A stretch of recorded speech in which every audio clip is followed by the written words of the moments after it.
a Flávia, que foi nossa fisioterapeuta e companheira aqui. A Flávia vem falar para a gente sobre fisioterapia do sono e as evidências atuais.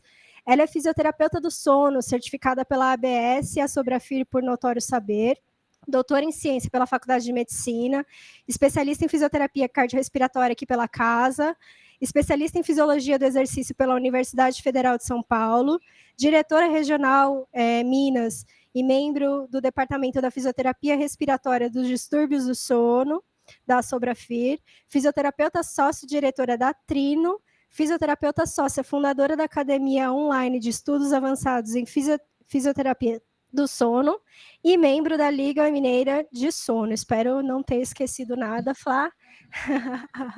Boa aula, viu? Obrigada. Vocês não têm ideia da alegria que eu estou hoje de, né, quando o Rafael me sinalizou do convite e eu fico muito emocionada aqui porque o INCOR me acolheu por 9 anos, quase 10 anos. Eu fiquei aí entre 2004 e 2013 e tem grandes amigos aí, né? Fico muito, muito feliz. Parabenizo a Kelly também pela nova direção, a Ana Maria, Ângela, tem o pessoal aí, o Fabinho mandou mensagem aqui também, Rafael, e eu não consigo ver as carinhas de todo mundo. E eu agradeço mais ainda pela oportunidade de falar sobre o sono. Quando eu estava no INCOR ainda, fazendo o aprimoramento, foi quando eu tive a oportunidade de ter a primeira aula sobre sono com o professor Geraldo Lorenzi, que depois veio a ser meu orientador. E aí começou a despertar em mim um monte de entendimentos e mais curiosidade ainda, porque eu ficava lá na REC 1, na REC 2, vendo aqueles pacientes em pós-operatório, depois nas UTIs clínicas, os pacientes às vezes dessaturavam à noite, tinham alguns desfechos negativos, a gente colocava eles no binível, eles faziam Shine Stokes, aqueles pacientes ainda mais com insuficiência cardíaca grave. E aí eu não entendia muito bem por que eles descompensavam à noite, muitas vezes, e melhoravam de dia. E quanto mais eu tive contato com essa realidade do sono, e atualmente eu estudei muito sobre o sono do paciente hospitalizado, e aí a gente começa a entender uma série de impactos negativos que, às vezes, as nossas práticas mesmo do dia a dia, dentro do ambiente hospitalar, podem trazer de impacto para os desfechos, não só durante o período de internação, mas no pós-alta. Mas conversando com o Rafa, ele me pediu para trazer uma aula um pouco mais abrangente, assim, então eu não vou falar especificamente de paciente hospitalizado, porque eu acho que é um conteúdo que é importante para todos nós, porque distúrbio de sono, todo mundo dorme, está todo mundo vulnerável a isso. Então, eu trouxe mesmo as atualidades dessa área de atuação, trazer um pouco do papel da fisioterapia, e aí é claro que vocês, ao longo da aula, vocês vão conseguir transpor isso até para os pacientes que vocês acompanham aí no hospital e até para os familiares, parentes, que manifestam, né, sintomas de distúrbios de sono. Eu vou compartilhar minha tela aqui, se só puderem me sinalizar se estão vendo, porque eu não escuto mais vocês. Tudo certo, Flá. Qualquer coisa podem me interromper, tá? Se tiver alguma pergunta, podem me interromper à vontade. Bom, pessoal, então, falando um pouquinho da fisioterapia do sono, quais são as evidências atuais, né? Eu trago aqui um slide de conflito de interesse, só para deixar os meus conflitos aqui. Como eu sou sócia fundadora da Academia Online Fisioterapeutas do Sono, e a gente tem um curso de extensão para fisioterapeutas, esses apoiadores, eles são nossos patrocinadores do curso de extensão. Bom, vamos falar um pouquinho, então, sobre...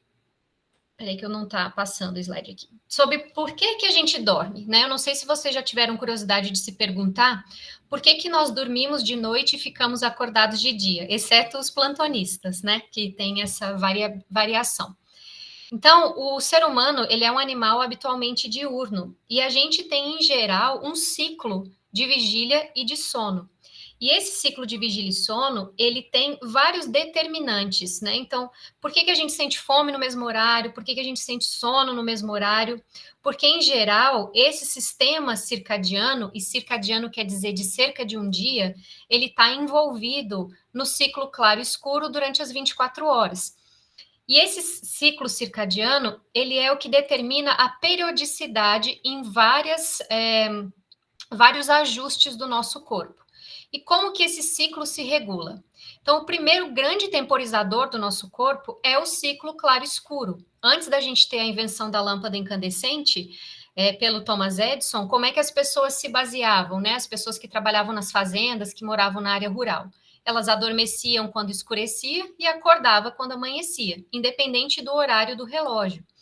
E aí, esse ciclo claro-escuro, ele tem esse comando, porque na nossa retina, nós temos células, que a gente chama de células ganglionares, e elas são fotossensíveis, ou seja, elas captam a claridade e a ausência da claridade e mandam informações para o nosso marca-passo principal, que é o nosso relógio biológico, chamado núcleo supraquiasmático, que fica logo atrás aqui no quiasma óptico. Então, essas células, elas recebem essa luminosidade, só que hoje em dia, quando escurece lá fora, a gente acende a luz aqui dentro. A gente tem celular, a gente tem tablet, computador, que emitem a luz azul, que é a mesma luz de LED. E essa luz azul, ela tem um comprimento de onda que faz uma série de estímulos inibindo a liberação da melatonina, que é a responsável pela indução do sono. Então, além desse núcleo supraquiasmático, que é o nosso principal sincronizador, e ele envia informações para os demais centros hipotalâmicos adjacentes e para órgãos periféricos.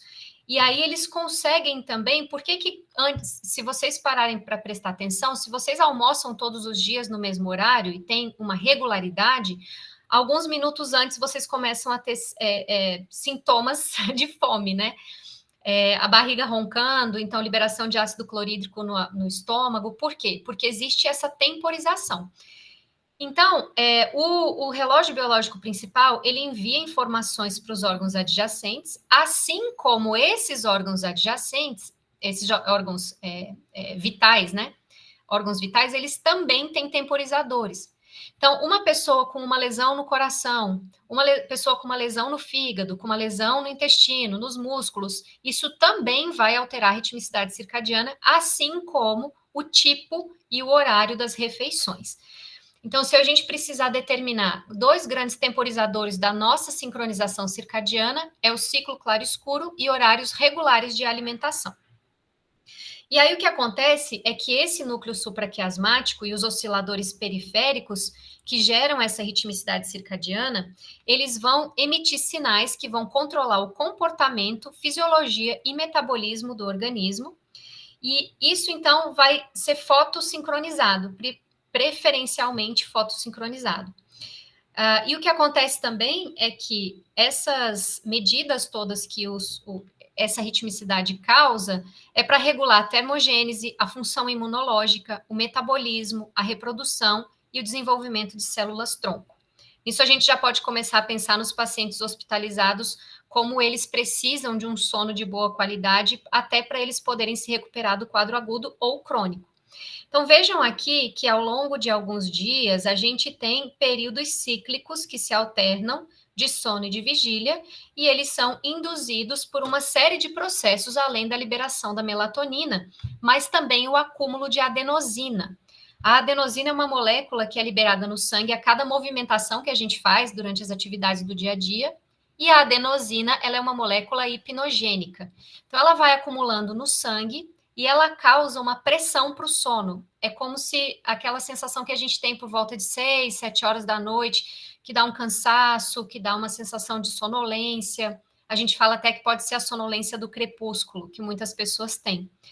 Só que a adenosina, ela tem um receptor específico, e ela é desconectada desse receptor pela cafeína. Então, muitas vezes, a gente usa da cafeína para dar aquele up, para dar aquela sensação de bem-estar, mas é às custas de desconectar a adenosina do receptor. Então, a gente está cansado muitas vezes, mas a cafeína inibe o efeito da adenosina, por isso que ela dá uma sensação de maior bem-estar.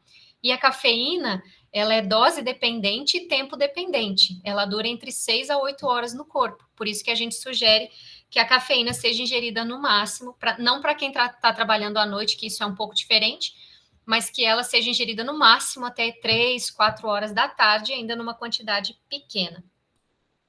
Então, pessoal, quando a gente dorme, e como que esse hipnograma, que é uma representação gráfica dos estágios do sono, ele foi desenvolvido e foi reconhecido após uma monitorização de eletroencefalograma, e as ondas cerebrais que são detectadas, elas variam ao longo da noite. Então, dormir não é um período único, ele tem oscilações que a gente chama hoje de fases.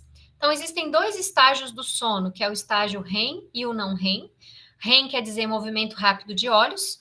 Então, é na fase onde a gente mexe muito os olhos, isso é muito fácil de ver em bebês, porque os bebês têm muito tempo no sono REM. E a gente tem no sono não REM o estágio 1, 2 e 3, que são em ordem crescente de profundidade. O estágio 1 é um sono mais, um cochilo. Estágio 2 ainda é sono leve. Estágio 3 é sono profundo. Então, vejam que as ondas cerebrais, elas se modificam e, a partir disso, foi possível determinar esse estagiamento.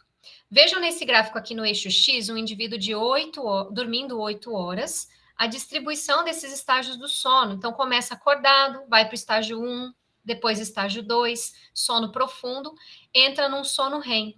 Vejam que esses estágios, eles são cíclicos, eles se alternam e eles têm mais ou menos 1h30 de duração. Na primeira metade da noite, a gente tem predomínio de sono profundo. E na segunda metade da noite, a gente tem predomínio de sono REM. Por isso que muitas pessoas falam, nossa, meu primeiro sono é ótimo, eu durmo pesado, eu não acordo. E depois eu tenho mais dificuldade para me manter dormindo. Ou eu tenho pesadelos, ou eu tenho sonhos muito próximo do horário de acordar. Porque no sono REM, nós temos a manifestação dos sonhos. Mas olha como o nosso corpo é tão incrível, que uma das funções do sono hoje é a parte cognitiva, é a consolidação da memória. Essa consolidação da memória, ela acontece inicialmente por uma limpeza de toxinas que acontecem durante o estágio 3, que a gente chama de sistema linfático, que é o mesmo sistema linfático, mas como ele é originado das células da glia, recebeu esse nome. E aí essas toxinas são metabólitos de reações químicas que acontecem durante o dia, e quando elas não são eliminadas, elas acumulam e causam morte de neurônio. Então, essas toxinas são as proteínas tau e beta-amiloide, que são relacionadas hoje ao mal de Alzheimer. Então, vejam que primeiro eu preciso ter essa limpeza e depois consolidar a memória, que é o que acontece durante o sono REM. Por isso que é tão importante que a gente preserve o período de sono, e hoje nós estamos constantemente privados de sono, né? Uma sociedade 24 horas. Até para a regulação do sistema cardiovascular, por exemplo. Aqui em vermelho, eu tenho em preto aqui o mesmo hipnograma de 8 horas, a mesma distribuição, e em vermelho o comportamento da pressão arterial média. Então, durante o sono profundo, eu tenho queda na pressão arterial média, eu tenho supressão do cortisol, e durante o sono REM eu já tenho um aumento, mas ainda assim existe o descenso noturno da pressão arterial, que é para acontecer em quem não tem distúrbios de sono. E qual que é a importância desse sono? Eu já falei da consolidação da memória, mas ele é importante para a conservação e restauração de energia, liberar neurotransmissores, regulação metabólica. Ele é um descanso para o sistema cardiovascular, porque é onde eu diminuo a atividade simpática, eu tenho menos estímulo para variação de frequência cardíaca e pressão arterial. Eu tenho a termorregulação, secreção de hormônios como GH. O hormônio do crescimento é importante para a síntese de proteínas, ele é importante para a reparação tecidual. Eu tenho restauração do metabolismo energético cerebral, recuperação de fadiga, reparar tecidos, permitir o funcionamento cerebral, homeostase sináptica e regulação da função imunológica.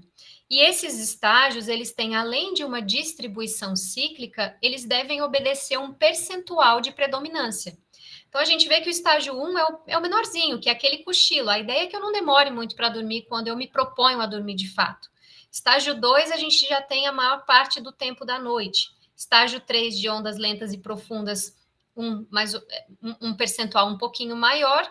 E o sono REM, um percentual menor. Agora, eu posso ter um percentual normal e não estarem bem distribuídos também. Pensando no paciente hospitalizado, que é a realidade de vocês aí do dia a dia, pensem em todas essas funções, e aqui eu só listei algumas, quantas são importantes para esse paciente poder ter um desfecho positivo e ter uma alta hospitalar mais satisfatória e mais rápida, reduzindo um monte de complicações, né? Então, pessoal, só que a gente tem hoje não só o paciente hospitalizado, a gente tem o paciente que tem um distúrbio do sono porque ele ronca, e aí eu tenho certeza que vocês conhecem pessoas que roncam. A gente tem os que dormem com quem ronca ou que estão junto com quem ronca, que também desenvolve distúrbio de sono. Nós temos o uso de luz e luz azul num ambiente escuro, onde é para a nossa pupila dilatar, e a gente tem uma introdução aqui de luz azul na nossa retina, inibindo a liberação de melatonina.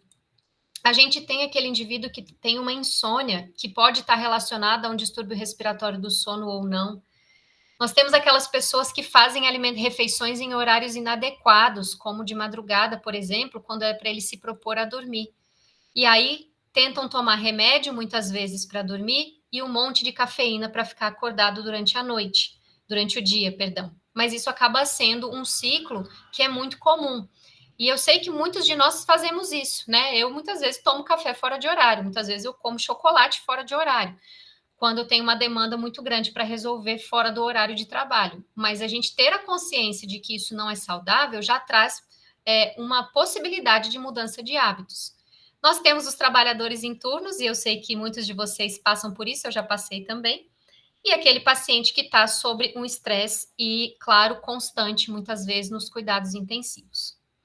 Pensando em tudo isso, existem inúmeros distúrbios de sono já catalogados, como síndrome de pernas inquietas, transtorno comportamental do sono REM, desordens de pesadelo. A gente tem alterações do ritmo circadiano, narcolepsia, hipersonolência diurna, são mais de 80 distúrbios de sono. E os respiratórios é o que eu vou focar aqui, porque é a nossa área de atuação principal e a nossa maior vivência, né?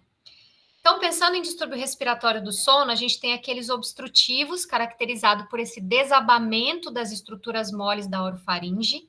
A gente tem os distúrbios centrais, que envolvem o comando do tronco respiratório. Aqueles que cursam com hipoventilação relacionada ao sono e com hipoxemia e alterações de troca gasosa relacionada ao sono também. Pensando nos obstrutivos, eles são os mais frequentes. Em geral, a gente tem uma linha de progressão que não necessariamente precisa ser dessa forma, mas ela é só uma forma didática de representar aqui. Então, nós temos uma respiração normal durante o sono para algumas pessoas, nós temos aqueles que roncam, nós temos os que têm apneia do sono, resistência de via aérea superior aumentada por um desvio de septo, por uma narina estreita, uma adenoide hipertrofiada, uma amígdala grande. Nós temos a apneia obstrutiva do sono leve, moderada e grave. Então, a gente vai entrar um pouquinho nesse tema para falar com vocês. O que é a apneia obstrutiva do sono? Então, é esse desabamento onde as estruturas moles da orofaringe não conseguem manter a dilatação necessária e a patência da via aérea. Então, essa via aérea vai estreitando e chega uma hora que ela colapsa. E acontecendo isso por pelo menos 10 segundos, a gente entende que é uma apneia do sono. Ela, em geral, cursa com queda de saturação. Nas pessoas mais jovens e mais longilíneas é menos frequente a queda de saturação, mas muitas vezes esse paciente tem um sono fragmentado. E como que isso acontece? Eu vou trazer de uma forma um pouco mais didática nesse vídeo aqui. Então, nós estamos acordados, o trajeto do ar é exatamente, de preferência, rota nasal. Essa região da orofaringe é uma região que tem mais colapsabilidade. Ao dormir, existe o relaxamento dessa musculatura e o estreitamento da passagem de ar, mas a gente sabe que quem faz a incursão respiratória principalmente é o diafragma e é o principal músculo que se mantém ativo durante o sono, além do gênio glosso, que é o músculo da língua, mas o gênio glosso ele tem ativação tônica e fásica e isso varia também de estágios do sono. Só que aí esse indivíduo ele tem uma resistência aumentada à passagem do ar, o diafragma dele vai aumentar o esforço gradativamente. Então, imaginem que a gente está deitado, esse diafragma ele tem que vencer uma resistência aumentada dessa via aérea superior, e aí, consequentemente, o esforço e o recrutamento dessa musculatura começa a ser necessário, enquanto que era para essa musculatura estar relaxada ou pelo menos trabalhando no nível basal de esforço e não sob um esforço aumentado. Então esse indivíduo ele começa a fazer esforço para respirar. Duas consequências importantes, mecânicas que acontecem. Então, a gente começa a comprimir as vísceras, a gente faz uma variação de pressão intratorácica, empurrando as vísceras para baixo e causando uma pressão negativa e positiva o tempo inteiro ali da pleura e do diafragma fazendo esse movimento. Com isso, a gente tem compressão do estômago e todo o conteúdo gástrico pode vir entrar na caixa torácica, no esôfago, fazendo um refluxo. Então, tem muito refluxo noturno que está relacionado a uma apneia do sono, e se esse indivíduo não tem uma boa proteção de via aérea, ele acaba aspirando esse conteúdo e virando uma pneumonia aspirativa. Ou também esse próprio refluxo, ele acaba podendo causar alterações silenciosas, que ao longo do tempo, esse indivíduo faz microaspirações, e essas microaspirações provocam consequências até como bronquiectasias cilíndricas. A gente tem vários pacientes que chegam para nós hipoxêmicos, a gente trata o distúrbio respiratório do sono e ele não melhora a hipoxemia, fazendo uma investigação respiratória mais detalhada, muitas vezes a gente descobre que ele tem uma alteração aí que provavelmente veio em consequência de microaspirações. E a apneia do sono é mais frequente no idoso, e o idoso já tem um certo grau de disfagia. Então, isso tudo também é contribuído pelo colapso recorrente dessa via aérea, que faz com que essa musculatura fique inflamada e edemaciada. Então, ele já tem uma alteração sensorial dessa musculatura que faz a deglutição. Aí, a proteção de via aérea desse indivíduo fica mais lábil ainda. Outro efeito mecânico, fazendo esse gancho aí com o movimento de variação de pressão intratorácica e da compressão e sucção do diafragma, a gente tem a compressão da bexiga. E aí muitas pessoas falam, nossa, eu levanto 3, 4 vezes para fazer xixi, mas é porque eu tomo muita água antes de dormir, ou porque eu tenho a bexiga caída, ou porque eu tomo remédio para pressão, ou porque eu sou diabético, e tudo isso pode contribuir. Mas um dos efeitos mais nítidos na apneia obstrutiva do sono é levantar para ir ao banheiro. E tem pacientes que vão de 5 a 10 vezes durante a noite, dependendo do quanto que isso está contribuindo para a apneia para a noctúria. E além desse compressão e relaxamento das vísceras e da bexiga, a gente tem também, quando ele faz a inspiração contra uma via aérea fechada, ele aumenta o retorno venoso para dentro do coração, as câmaras atriais se dilatam, e ao se dilatar, na verdade, eles têm sensores de distensão, né? E aí, um dos mecanismos protetivos do coração é tentar voltar com essas câmaras para o tamanho normal. Com isso, eles liberam hormônio natriurético atrial na corrente sanguínea, que, por conta da dilatação das câmaras atriais, e esse hormônio vai aumentar a produção de urina na tentativa de reduzir volemia. Mas o que esse paciente precisa, num paciente ambulatorial, não num paciente descompensado, que é o que vocês têm muito aí, mas num paciente ambulatorial, o que ele precisa não é redução de volemia, o que ele precisa é eliminar a apneia do sono. Tanto que muitas vezes a gente trata a apneia do sono, a noctúria vai embora, ou ela diminui de forma significativa. De qualquer forma, como é que o paciente sai de uma apneia? Ou por recrutamento dessa musculatura pelo esforço aumentado, ou pela hipóxia e hipercapnia. Então, como nós temos os quimiorreceptores que ficam no tronco cerebral, eles sinalizam os neurônios que fazem o estímulo para a vigília. Esse indivíduo desperta para liberar a via aérea e ganhar tônus muscular de novo, só que em seguida ele já dorme novamente. E aí ele não necessariamente percebe isso. Mas aí, se a gente for parar para pensar, toda vez que ele desperta e volta a dormir, ele interrompe aquele ciclo de sono. Muitas vezes ele não consegue entrar em sono profundo, ele não consegue ter sono REM de forma adequada.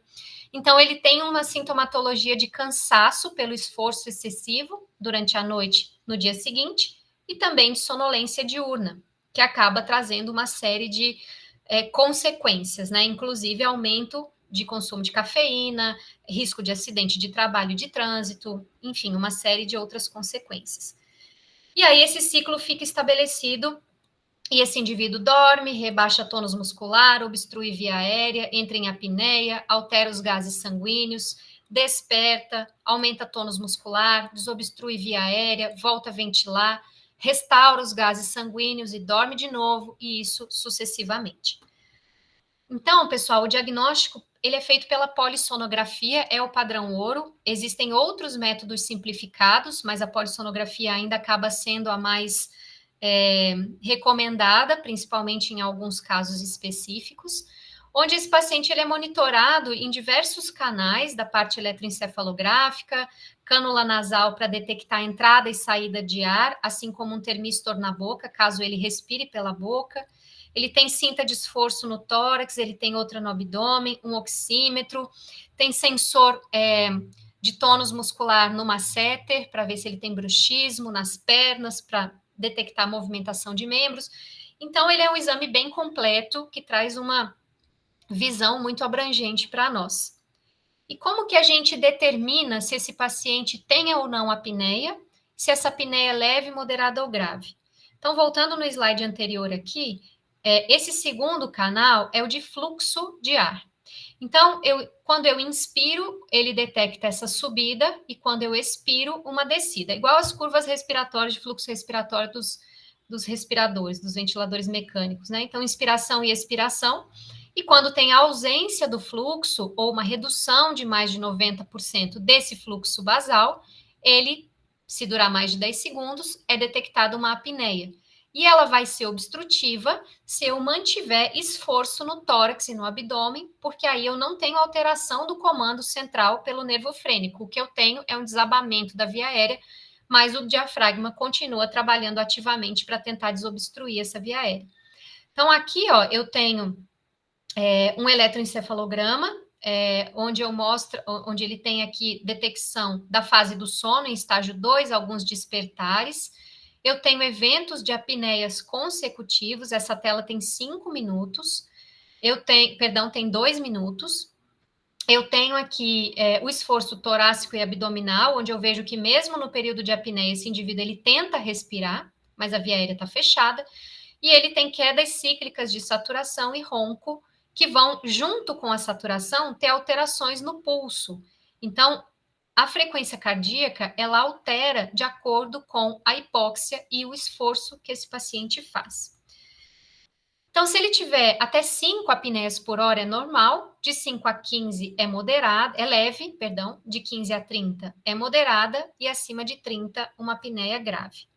Hoje em dia, além do número de apneias por hora, outro fator que é determinante para a gravidade e risco cardiovascular é chamado de carga hipóxica, que é o quê? Quando eu conto o número de apneias, eu posso ter 60 apneias numa hora e apneias curtas, onde esse indivíduo não dessature tanto, porque ele não tem tanto tempo de dessaturação, mas eu posso ter poucas apneias e apneias longas, onde ele faça grandes dessaturações.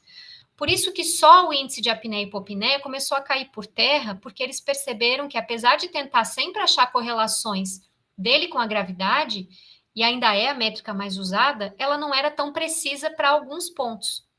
Então, hoje, a carga hipóxica, ela leva em conta a quantidade de dessaturações que esse indivíduo teve, a profundidade dessas dessaturações e o tempo que elas duram.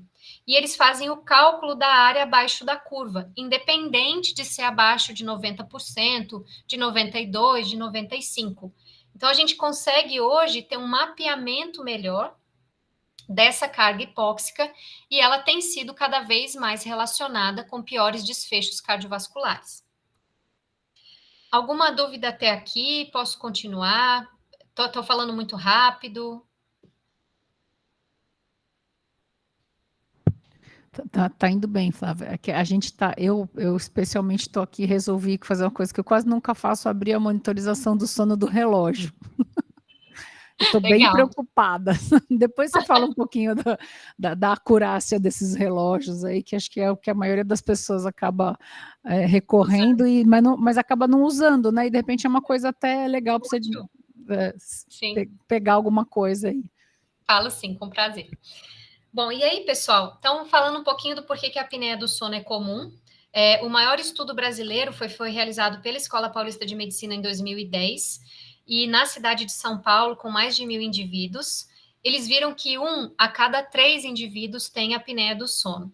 Então, pensem nos familiares de vocês, nos amigos de vocês, na rede de contatos, nos pacientes, quantos não têm apneia do sono e nem 2% têm diagnóstico.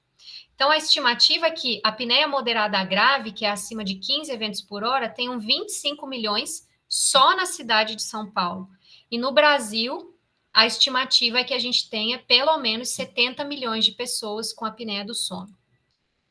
E ela é comum porque ao longo do desenvolvimento, então existem algumas teorias, e uma delas é a epidemia da obesidade que a gente vive hoje. Vejam aqui 2 indivíduos, o indivíduo da esquerda, ele tem apneia do sono, e o indivíduo da direita não tem apneia do sono. Ué, Flávia, mas os 2 têm um IMC de obesidade, um com 34,2 e o outro com 35,2. Eu não sei se vocês conseguem diferenciar uma imagem da outra, mas vejam que na imagem da esquerda eu tenho... e esse paciente da esquerda, ele tem 59 eventos de apneia por hora, acima de 30 é grave, e esse da direita, 9,6, para o mesmo IMC. Mas o que acontece é que o percentual de gordura, que é o que está em amarelo aqui na língua, ele é muito maior nesse paciente. Vejam que tem um estreitamento aqui dessa coluna de ar, tem acúmulo de gordura aqui na região submentoniana, é um indivíduo que tem esse biotipo, e isso favorece com que ele tenha mais colapsabilidade dessa via aérea. Um outro aspecto importante é o acúmulo de gordura na região abdominal. O diafragma também acumula muita gordura, ele muda a posição ótima de contração, e além disso, essas vísceras, elas empurram todo o conteúdo abdominal para cima do pulmão.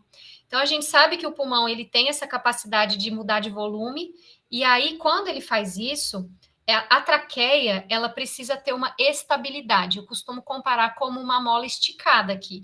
Então, essa traqueia, esse sistema todo, né, que inclui traqueia, pulmão, mediastino aqui e diafragma, ele está sob uma determinada tensão se eu estou sentada. Na hora que eu deito e de barriga para cima, essa mola diminui de comprimento. Então, a gente perde a tração traqueal, que é um fator de proteção para a via aérea superior, para manter estabilidade.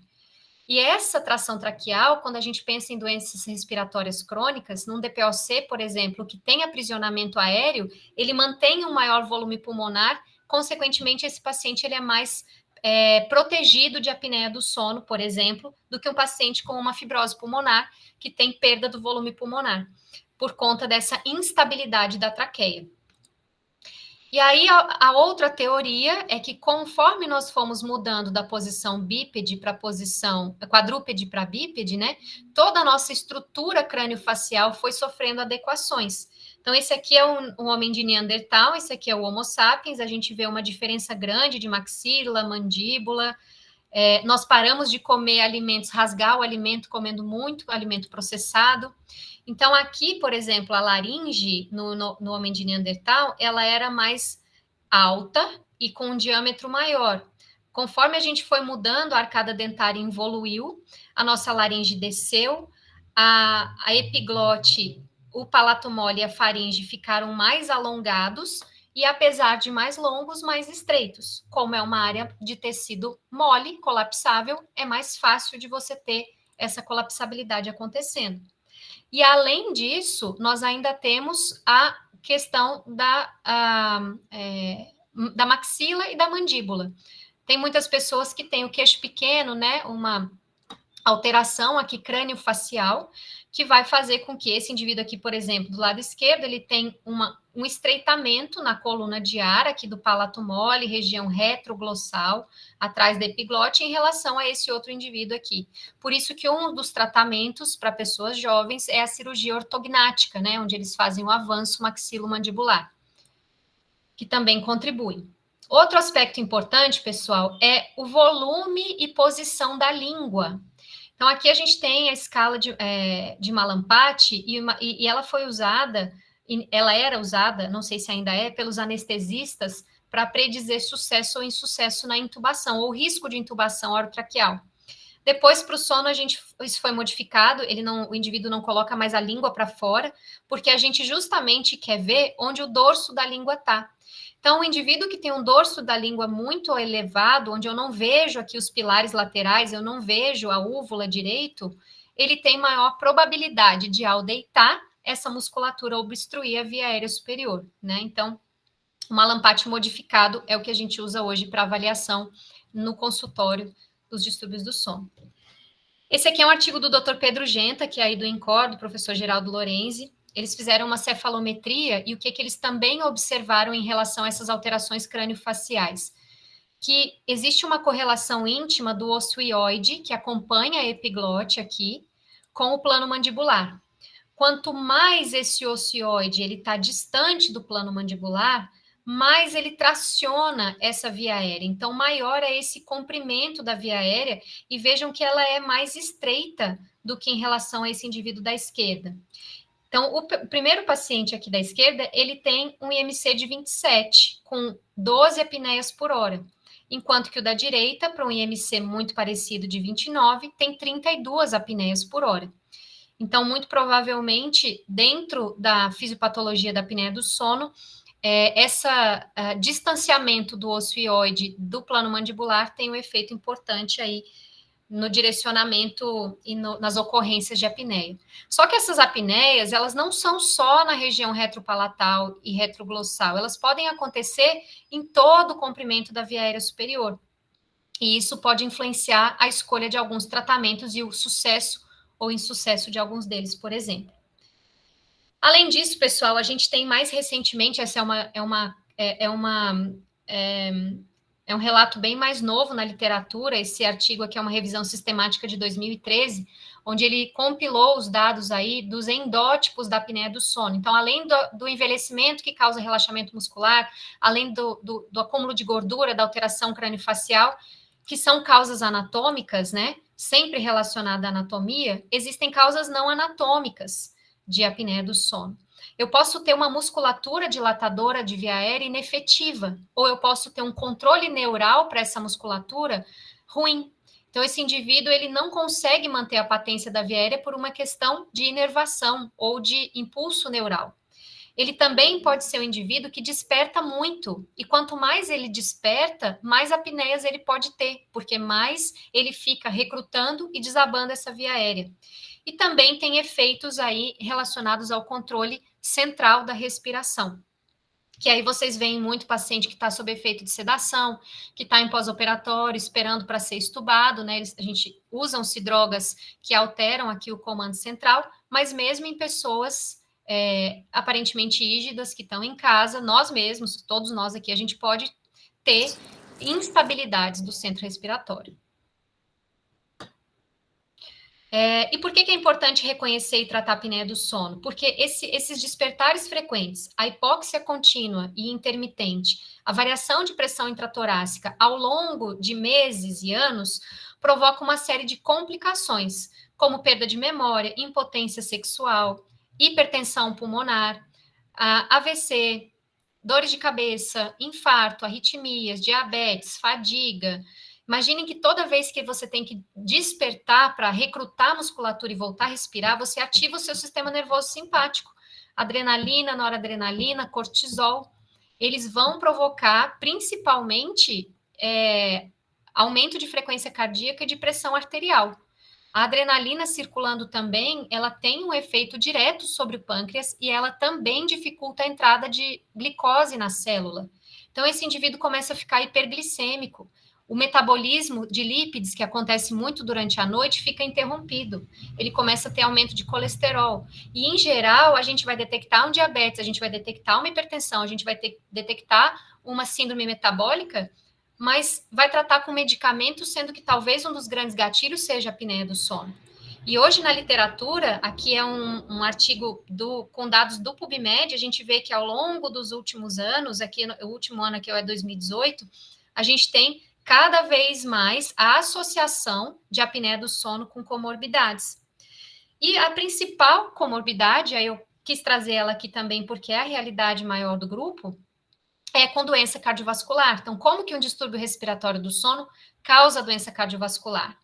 essa relação é a que eu comentei com vocês. Então, naquele exame do sono, vejam que em 2 minutos, esse indivíduo despertou 6 vezes, ele fez variações de pressão intratorácica por presença de apneia 6 vezes, e ele teve 6 vezes hipóxia e reoxigenação. E a gente tem que lembrar que aqui dentro do tórax nós temos o coração e os vasos da base, e nós temos toda a influência desses mecanismos provocando interferência na condução nervosa do coração, no funcionamento das câmaras cardíacas. Então, acho que esse é o slide mais importante da aula, que é onde a gente fala dos mecanismos que a apneia do sono leva à doença cardiovascular, e não só doença metabólica, doença neurodegenerativa e até mesmo o câncer, que tem sido muito, muito relacionado. Então, esse indivíduo desperta e tem hipóxia intermitente, isso ativa o sistema nervoso autonômico, aumenta a liberação de catecolaminas no sangue. Se for agudamente, ele tem um aumento de frequência cardíaca e pressão arterial, e se for crônico, esse paciente se torna hipertenso por esses mecanismos. Além disso, pessoal, eu tenho menos suprimento cardíaco de oxigênio, né? A bomba cardíaca, o miocárdio precisa de oxigênio.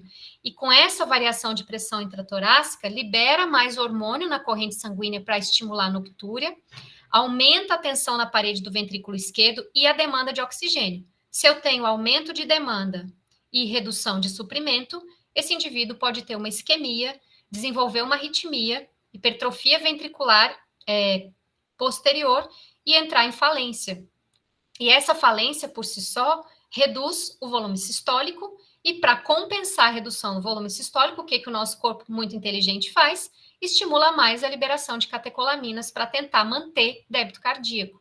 Então, vejam que é uma combinação bastante perigosa, que ao longo do tempo vai se desenvolver uma doença cardiovascular, principalmente naqueles pacientes que já têm uma predisposição genética para isso. Então, acaba sendo aí um ciclo que se retroalimenta. Além disso, essa hipóxia e a hipercapnia aumentam o estresse oxidativo, fazem ativação plaquetária, esse indivíduo tem aumento, uma alteração na cascata de coagulação. A gente tem muito paciente com apneia do sono que faz trombose e faz embolia pulmonar, aumenta citocinas inflamatórias, isso gera uma inflamação sistêmica, aumenta dores crônicas, fibromialgia, é um desastre. Então, essa disfunção endotelial que isso tudo causa leva ao aumento de aterosclerose, e esse indivíduo passa a ter um risco cardiovascular muito aumentado. Tanto é aumentado que esse estudo de 2005, de um grupo espanhol, com mais de 1.600 indivíduos, acompanhados ao longo do tempo, dentre eles controles, roncadores, apneia leve, apneia grave e apneia tratada, o que eles viram é que a apneia grave aumentou em até 30 vezes mais o risco da incidência cumulativa de eventos cardiovasculares não fatais, assim como os eventos cardiovasculares fatais, incluindo aí as arritmias, edema agudo de pulmão, AVC, infarto e morte súbita. Então, será que o índice de apneia e hipopneia realmente determina a gravidade? Será que existe diferença entre pacientes graves e gravíssimos, ou todo mundo é igual? Então, eu trouxe alguns exemplos aqui para vocês verem. Então, esse paciente, por exemplo, ele tinha 26, esse aqui é uma tela da polissonografia, é uma das tabelas que nos traz o exame, tá? Para quem já teve a oportunidade de ver, é um exame que é muito extenso e ele tem muitas informações. Então, esse indivíduo aqui tem 26 eventos por hora, é uma apneia moderada, mas quando ele entra em sono REM, pela característica da atonia muscular, ele faz 58 apneias por hora. Então, ele já passa a ser um paciente de apneia grave. Quando a gente vai ver aqui embaixo, eu não sei como é que está a projeção para vocês aí, mas eu tenho aqui em cima a saturação ao longo da noite inteira, e aqui eu tenho aquele hipnograma que eu mostrei no começo da aula, onde a gente tem a distribuição dos estágios do sono. Vejam que esse indivíduo ele tem uma queda da saturação aqui média, basal, né, quando ele adormece, mas ele tem maiores quedas quando ele entra em sono REM, pela atonia muscular, e ele tem mais apneias. Esse indivíduo ele chega aqui a mais ou menos 80 de saturação durante a noite. Agora vamos ver outros exemplos. Esse é um indivíduo, são dois aqui. Um tem 73 apneias por hora e o outro 69. Muito parecido, os dois entram no critério de gravidade de apneia grave. No sono REM, não tem tanta diferença, mas o paciente menos grave no total, que é 69,9, tem um índice de apneia de 73 vezes por hora durante o sono REM versus 53,9. Mas ainda assim, os dois estão dentro de um nível parecido. Agora vejam a hipoxemia, como é diferente nesses dois casos, e a distribuição dos estágios do sono. Lembram que eu tenho que ter um sono profundo e um sono REM na primeira hora e meia? Esse indivíduo da esquerda aqui, ele só conseguiu ter sono profundo depois de mais de 2 horas e muito pequenininho, um sono REM aqui muito discreto, ele ficou alternando entre estágios leves e cochilos durante grande parte do tempo, e ele teve mais queda de saturação no sono REM, assim como o segundo. Mas esse primeiro, ele chega a 77 de saturação mínima, enquanto que o segundo, ele chega a 40% de saturação mínima. Então, transpondo isso para a realidade da REC ou da UTI clínica ou dos pacientes aí do hospital, né?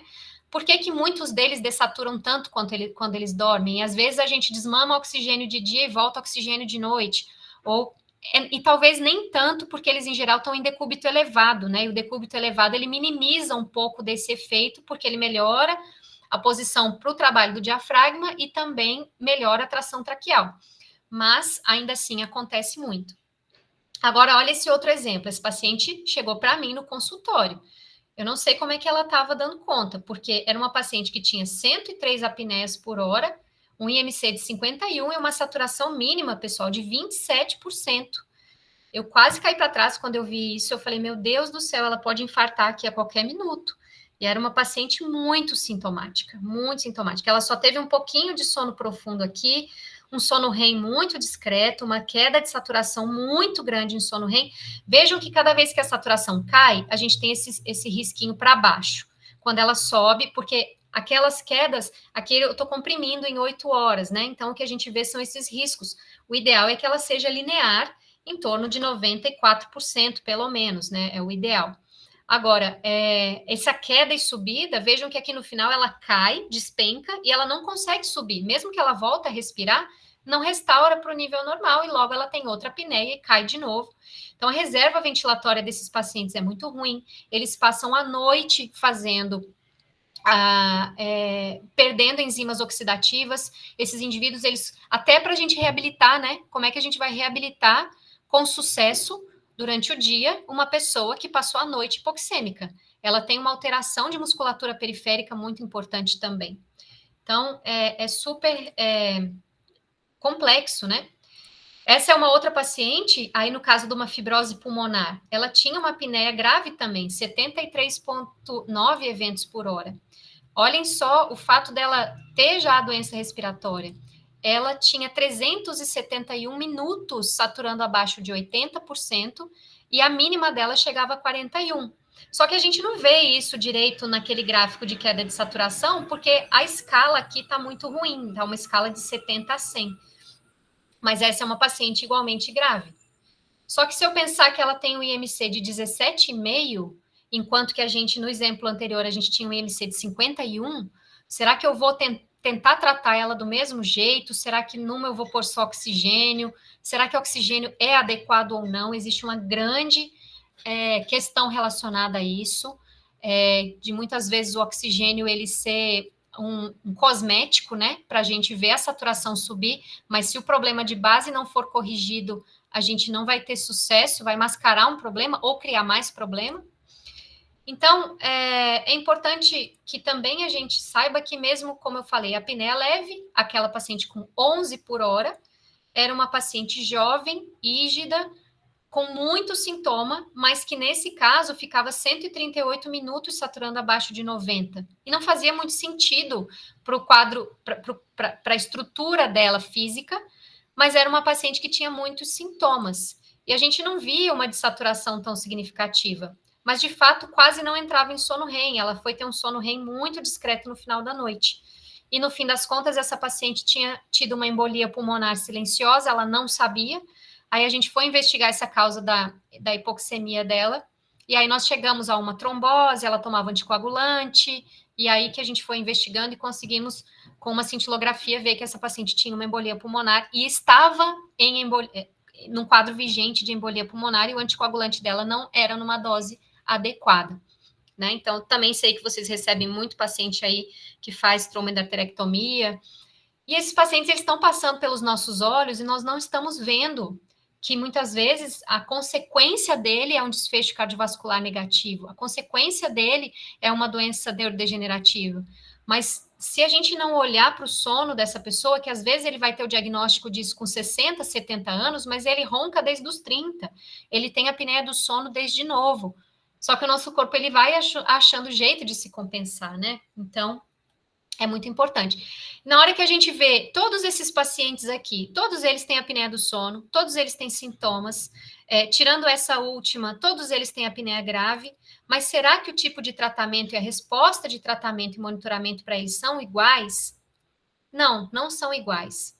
Porque a apneia do sono, além do número e da medida de sonolência, a gente tem que avaliar essa carga hipóxica como fator de gravidade.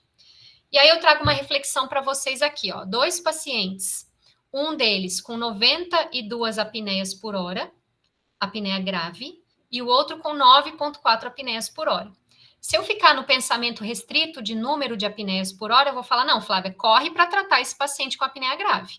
Ou com apneia leve, se não tratar, tá tudo bem. Ele vai ficar bem, ele não vai ter tanto dano, ele não vai ter tanto problema, porque ainda está numa apneia grave. Leve, não precisa de CPAP, tá tudo certo. Quando a gente vai olhar, pessoal, para a parte da oxigenação, vejam que o paciente com apneia grave, em termos de número, ele tinha uma média de 94 e uma mínima de 83, enquanto que o paciente com 9 apneias por hora tinha uma média de 88 e uma mínima de 72. Só que esse paciente com apneia leve, ele ficava hipoxêmico 339 minutos com a saturação abaixo de 90, enquanto que o paciente com apneia grave ficava só 4 minutos. É aquele caso que eu falei, ele tem muitas apneias muito curtinhas. Então, ele vai dessaturar várias vezes, ele dessaturava 53 vezes por hora, enquanto que o paciente com apneia do sono leve dessaturava menos, mas ele era muito mais hipoxêmico. Então, qual deles tem maior potencial de risco cardiovascular? O que tem mais eventos e dessatura mais vezes ou o mais hipoxêmico? E isso tem sido a discussão da literatura atual, de grandes meta-análises, de grandes ensaios clínicos randomizados, pacientes usando CPAP, sendo separados por carga hipóxica. E para isso a gente precisa de estratégias, a gente precisa de raciocínio clínico, a gente precisa individualizar e personalizar o tratamento desses pacientes. E como que a gente trata a apneia do sono? Perda de peso, com certeza, é uma das formas de contribuir, embora a gente já viu 2 exemplos de pacientes com diferentes IMCs e que o número de apneias era completamente oposto. Terapia posicional para aqueles que só roncam ou têm apneia quando estão de barriga para cima, é uma possibilidade. Os fonoaudiólogos, aqui Vanessa Ieto, uma colega minha aí de doutorado aí do INCOR, a tese as fonoaudiólogas brasileiras, elas brilham muito nisso, então fazer exercício para melhorar tônus muscular, diminuir volume de língua, dispositivo de avanço mandibular feito por dentistas do sono para projetar a mandíbula para frente e ganhar espaço, cirurgia esquelética facial, que eu comentei, a ortognática, algumas faringoplastias, exercício físico para melhorar, não só para perda de peso, mas para melhorar recrutamento muscular, aumentar tempo em sono profundo, diminuir inflamação, e o CPAP e o binível como terapia pressórica, sendo aí a primeira linha de escolha, o padrão ouro, para apneia moderada a grave, e também para apneia leve, quando o paciente é sintomático. E o fisioterapeuta respiratório do sono, isso é com muita alegria que eu falo, né?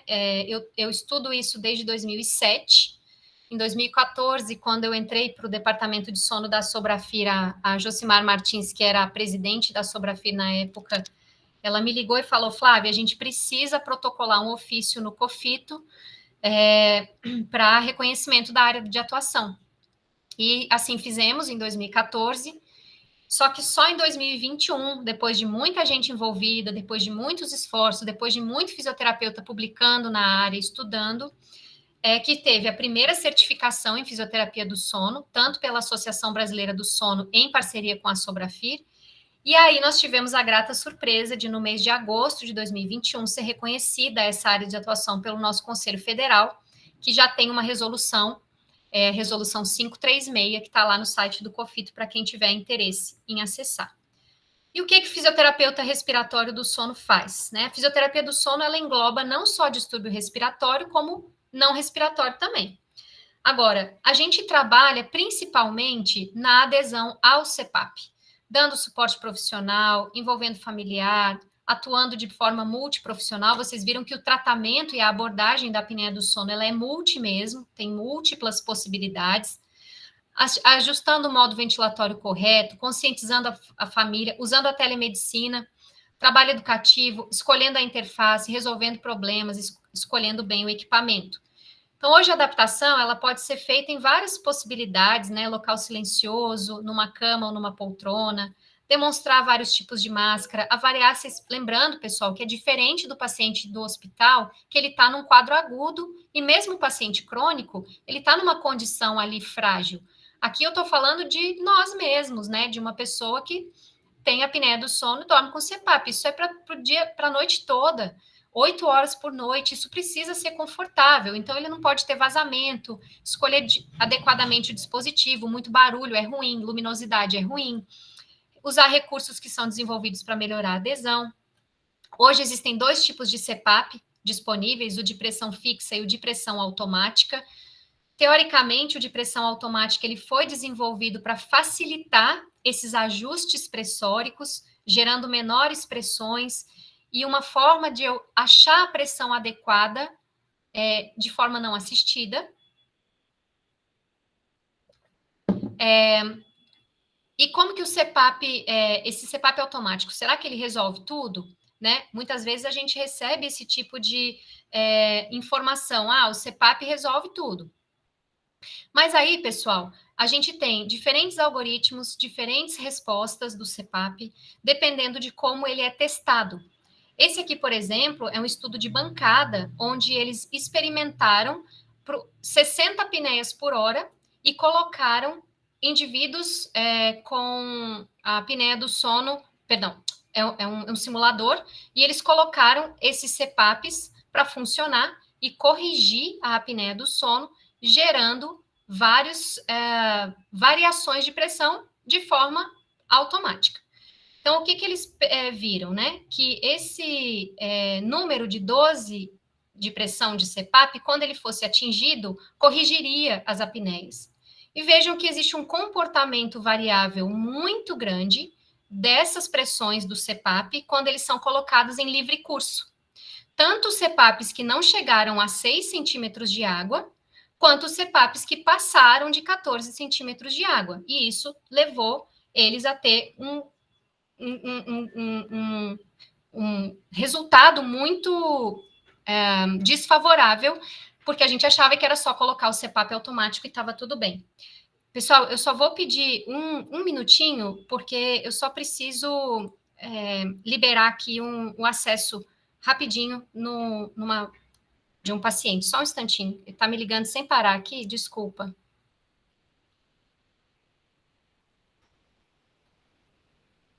Só um minutinho.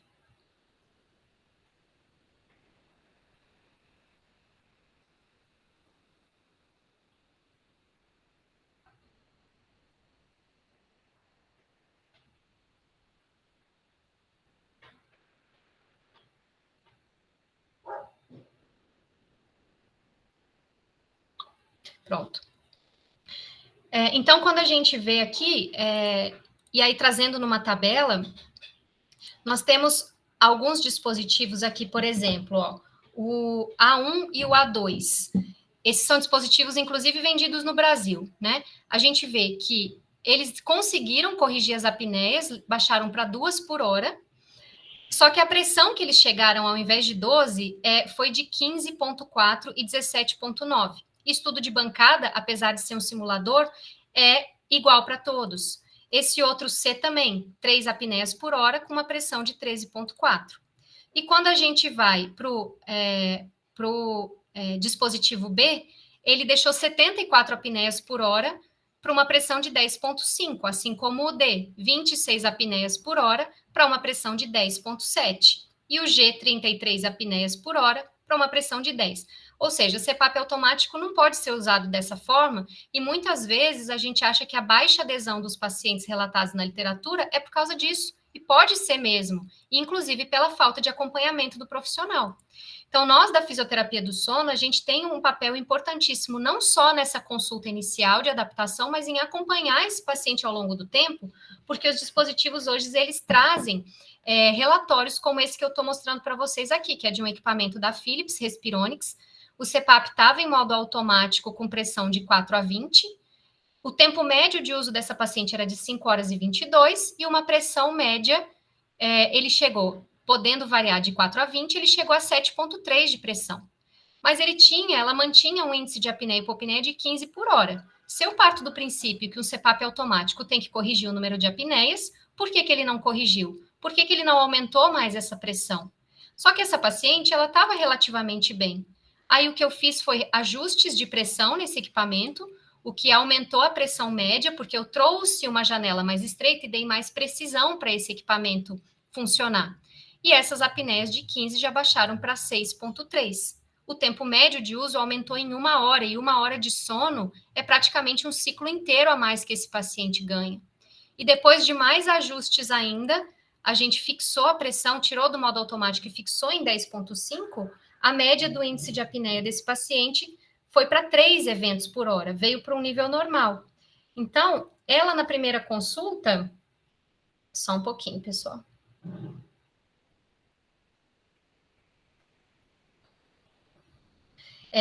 Na primeira consulta, ela tinha sintomas, não tinha queixas, ela estava bem. Só que depois ela estava cansada, falou que ela estava cansada e não sabia. E na última consulta, ela estava se sentindo muito bem. E aí, a gente também tem situações aqui onde nós verificamos nesses equipamentos que esse indivíduo, ele estava usando aqui ao longo, em cima eu tenho o calendário, ele estava usando muito bem, fazendo aqui um bom tempo de uso por noite, que são essas barrinhas alaranjadas, e o número de eventos de apneia, quando a gente vai ver em médias, ele estava controlado, aqui ele estava com 3 eventos por hora, e o tempo de uso em 7 horas e meia. Quando a gente faz alterações, por exemplo, tirando do modo automático, ajustando melhor esse equipamento, ela cai esses eventos por hora, né? Então, a gente trouxe aqui de 3 eventos por hora, que já estava normal, para um bom tempo de uso, a gente traz aqui para 0,2 e ganha 30 minutos de sono. Ah, Flávia, mas 30 minutos de sono é muito pouco. Depende se esse paciente ele tinha sintomas ou não. Então, aqui, por exemplo, quando eu olho mais detalhadamente, o que eu vejo é que quando eu abro uma tela de noite desse paciente, a oscilação de pressão do aparelho automático, aqui onde está o meu mouse, a gente tem uma concentração de eventos de apneia aqui entre 1h30 e 2h30 da manhã. E esses eventos de apneia, eles estão plotados aqui embaixo. Eu vejo as curvas de fluxo respiratório mostrando uma respiração periódica, que é característica da respiração de Cheyne-Stokes. E por que ele está concentrado aqui? Porque foi logo quando aumentou a pressão do CPAP. E alguns pacientes que têm uma instabilidade do centro respiratório, eles respondem principalmente a variações de O2 e CO2. Então, quando ele faz uma apneia, ele acumula CO2. Quando ele hiperventila, ele lava CO2. Aí ele faz outra apneia para compensar e acumular CO2 de novo. Depois ele hiperventila de novo e lava CO2 demais. Então, ele acaba entrando num padrão periódico por conta de estímulos ventilatórios. E quem controla isso, muitas vezes, somos nós. Tanto é que, ao fixar a pressão, a gente estabiliza o centro respiratório desse paciente, o que não necessariamente vai acontecer num paciente com insuficiência cardíaca, baixa fração de ejeção, ou que teve um AVC, mas num paciente que tem essa instabilidade respiratória, nós manejamos isso. E aí, no primeiro cenário, ele tinha sonolência residual, e no segundo cenário, ele já não tinha mais sonolência residual. A gente também faz escolha adequada da máscara. Eu lembro quando eu comecei as pesquisas aí no INCOR, eu trabalhava na mesma época, eu estava na UTI clínica, e a gente usava muito máscara oronasal, né? Então, eu cheguei lá no laboratório do sono achando que todo paciente a gente ia tratar com máscara oronasal. E a gente vê hoje que não é bem essa realidade, tanto por questões de conforto, mas mesmo as oronasais, elas estão muito mais tecnológicas, né? Elas têm uma série de ajustes aí no silicone, um silicone mais maleável. A gente tem estrutura acompanhando a narina, então onde você vai ter mais pressão, menos pressão da máscara.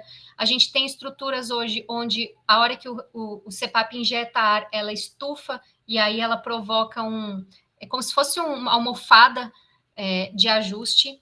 Aqui eu trouxe algumas máscaras da Resmed, só para vocês verem. A gente também trabalha muito no Brasil hoje com máscaras da Philips, onde o tubo de ar ele sai do alto da cabeça e existe aqui um colchão de ar formando 360 graus no rosto.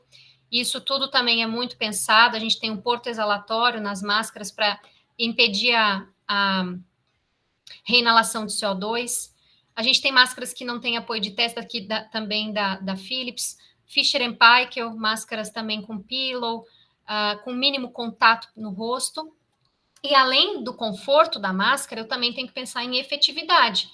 Aqui, por exemplo, é um paciente com uma pressão fixa de 12 centímetros de água, uma máscara oronasal, chegou para mim, já estava há 3 meses tratando a apneia. No relatório do CPAP aqui eu vejo na parte de cima o uso por dia, né? Acima de 4 horas quando está na barrinha verde. Aqui teve uma noite que não usou, uma pressão de 12. Só que essa paciente com a pressão de 12, ela estava fazendo ainda 67 apneias por hora. E um tempo médio de uso bom, porque ela era uma paciente psiquiátrica, tomava muita medicação e ela dormia. Mas ela estava sem melhora de sintomas e ainda com uma apneia grave. Quando a gente vai fazer análise depois de ajustes que nós fizemos, trocando a máscara dela por uma nasal, o tempo de sono não mudou, mas com menos pressão, 4 centímetros de água a menos de pressão, o índice de apneia dela de 67 baixou para 1,6. Então, não é só o conforto, é a dinâmica da via aérea superior durante o sono também. E aí o que a Rafaela Andrade, que é nossa colega fisioterapeuta, foi aluna do INCOR também, comprovou na tese de doutorado dela é que a gente tem uma via aérea, pessoal, que quando nós colocamos pressão positiva pela narina, ela afasta as estruturas moles da orofaringe. Então, o ar ele passa reposicionando língua, reposicionando palato mole. E existe uma pressão crítica de fechamento, né? Uma pressão na qual essa via aérea se fecha. Então, eu preciso que o CPAP tenha pressão maior do que a pressão de fechamento da via aérea aqui da orofaringe.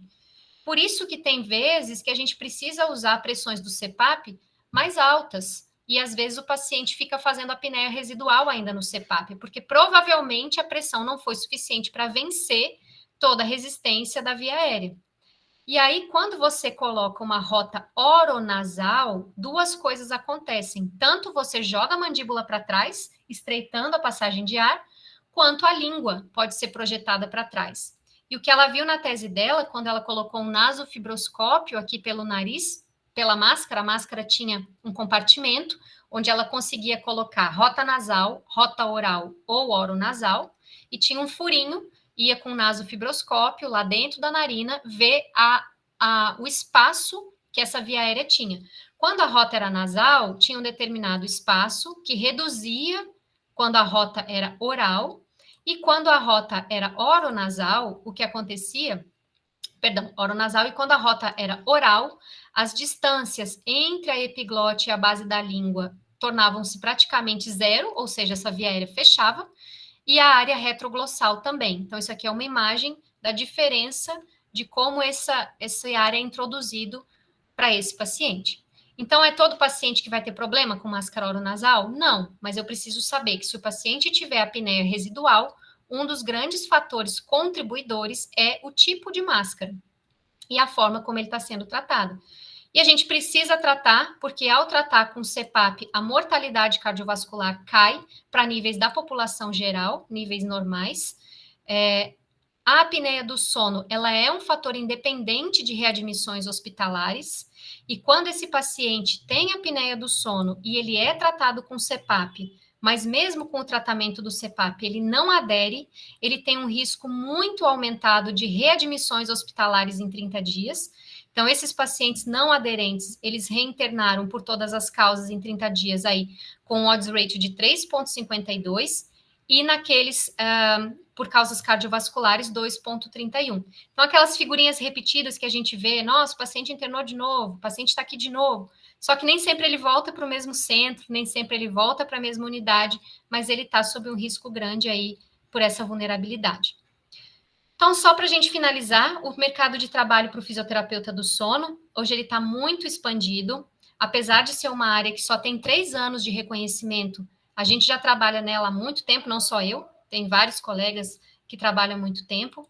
A gente pode atuar com venda e locação de equipamentos, com pesquisa clínica, ensino e consultoria, com assistência clínica aos pacientes com distúrbio respiratório e não respiratório do sono, gestão e inovação, em laboratório de sono e mesmo aí dentro do hospital, onde talvez muitas práticas possam ser revistas, né? Será que vale a pena interromper o sono do paciente todo o tempo? Será que a gente consegue melhorar isso dentro de uma condição, claro, que ele não deixe de ter assistência? Hoje a pesquisa está crescendo, quando a gente faz uma busca no PubMed só por sleep como palavra-chave, a gente vê que ao longo dos anos aí cresceu demais. Quando a gente coloca a apneia do sono ou distúrbio do sono, crescendo demais. Sono e CPAP crescendo demais. A gente vê também que entre a pesquisa e a assistência clínica, quando nós trazemos aqueles dados, né, do José Marim, tratar esse paciente diminui o impacto e mortalidade cardiovascular, mas não adianta eu colocar um CPAP nele e mandar ele para casa, ele precisa ser acompanhado, ele precisa ter o tratamento adequado. O fisioterapeuta trabalha na assistência clínica, ele pode ter loja, trabalhar com locação de produtos.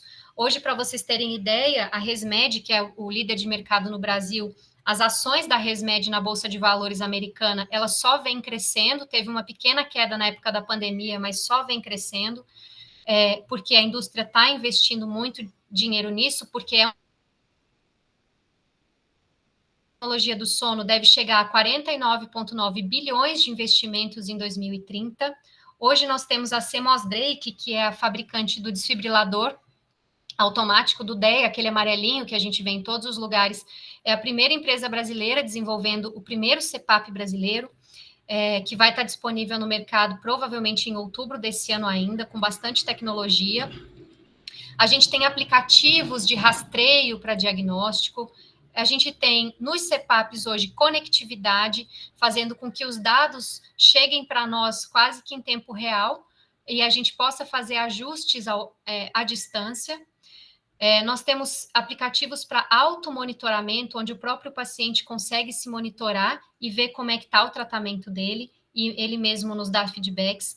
A gente tem nos equipamentos de CPAP como acoplar oximetria noturna, falando da carga hipóxica, e outros dispositivos também, como o Nonin, que tem uma acurácia muito boa. A gente tem o Biologix, que foi desenvolvido aí no INCOR, Dr. Jorge Pinheiro, que foi o otorrinolaringologista que fez a tese dele. É um oxímetro para fazer rastreio de apneia do sono e também para a gente guiar o nosso tratamento e ver se, apesar de uma apneia bem tratada, esse paciente também melhorou da hipoxemia. É um dispositivo simples para diagnóstico que está hoje disponível e validado no mercado. E lembrar, né, pessoal, que paciente sedado não é paciente dormindo. Então,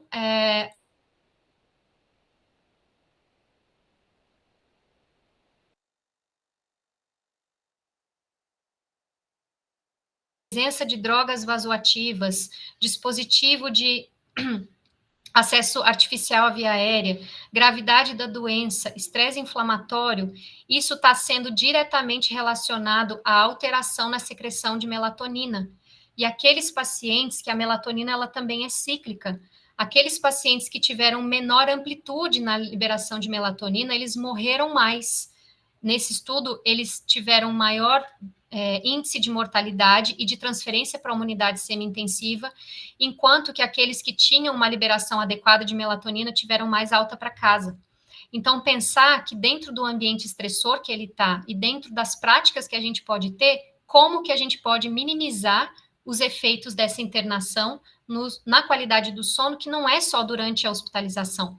Eles desenvolvem a síndrome pós-hospitalização. E hoje a gente já tem o Instituto Brasileiro de Segurança do Paciente colocando como o sono sendo um dos pilares mais importantes para evitar complicações e a disfunção multissistêmica que esses pacientes muitas vezes apresentam depois que eles vão para casa, tá? Podemos trabalhar no laboratório de sono, fazendo titulação da pressão do CPAP, treinamento da equipe também, e ensino em consultoria. E aí eu trago para vocês um convite para quem quiser saber mais informações, aproveitar para fazer uma propaganda da nossa academia online, Fisioterapeutas do Sono, e a gente tem hoje o primeiro curso do Brasil, com todas as exigências do Conselho Federal, do COFITO, para capacitação e formação de fisioterapeutas do sono. Esses também são os meus contatos, se alguém tiver quiser alguma referência, tiver alguma questão que queira me mandar no privado, também eu estou à disposição e agradeço de novo muitíssimo pelo tempo de vocês e pela oportunidade de voltar para esse serviço que eu tenho tanto carinho e tanto amor. Obrigada.